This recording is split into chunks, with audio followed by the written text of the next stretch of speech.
Here, let's take a look at 1961 Wenzhou cholera.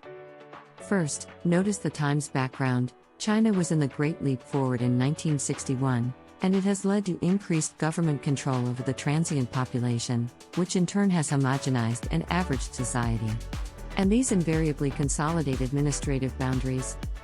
The epidemic was mainly introduced to Wenzhou from the southeast coast by soldiers or overseas Chinese visiting relatives or fishermen. Spread among local residents, usually from polluted water sources, or gathered during holiday family dinners among each other, resulting in a certain scale. But this time the government had taken powerful measures, such as fast responses, implementing isolation and vaccinations. It is first use of isolation hospitals, making their function as admissions for cholera patients. Place patients in a special isolation area once their symptoms have subsided.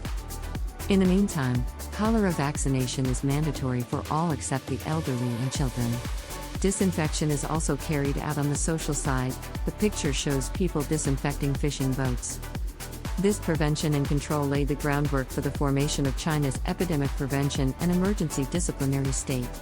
Acts as a benchmark for the prevention of infectious diseases at a later stage. After explaining the cholera in Shanxi and Wenzhou respectively, let's analyze the progress of Chinese government's epidemic prevention by comparing these two outbreaks.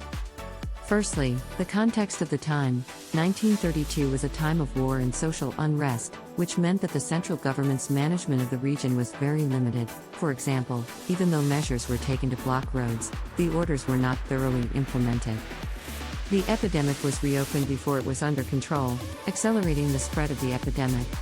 Civil society groups and organizations were loose and unorganized and played a very limited role.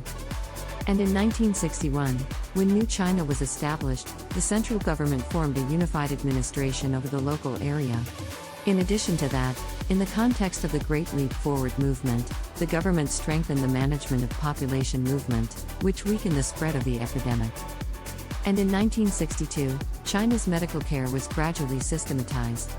China conducted accurate population counts of coastal cholera areas, collected social and disease data as well as achieved universal vaccination.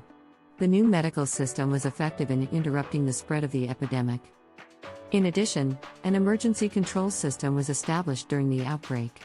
This strong model of intervention became not only a feature of the era but also a benchmark for epidemic prevention in China, influencing China's initiatives in the face of public epidemics in subsequent decades. Created using Powtoon.